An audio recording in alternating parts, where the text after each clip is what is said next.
Terima kasih. Assalamualaikum. Isu kuil di Masjid India. Saya akan luncurkan tapak masjid di tempat tersebut berampiran.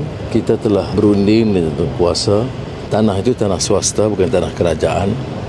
Dan mereka dah diputuskan untuk membangunkan masjid.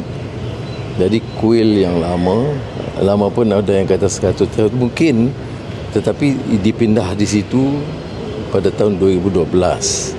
Statusnya tidak mendapat permit tanah atau kebenaran, tidak legal.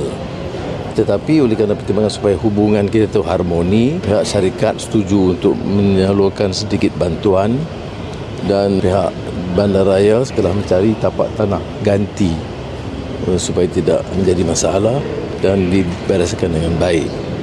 Masalahnya ialah bila ada penunggang-penunggang agama ni termasuk dari pihak Hindu juga.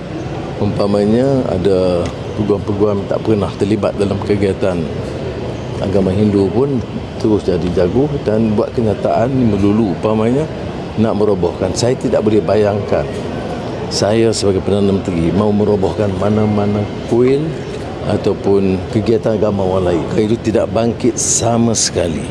Yang dirundingkan selama bertahun, ini bukan rundingan baru, adalah untuk cari jalan baik supaya mereka mendapat tapak yang sah dan diiktiraf.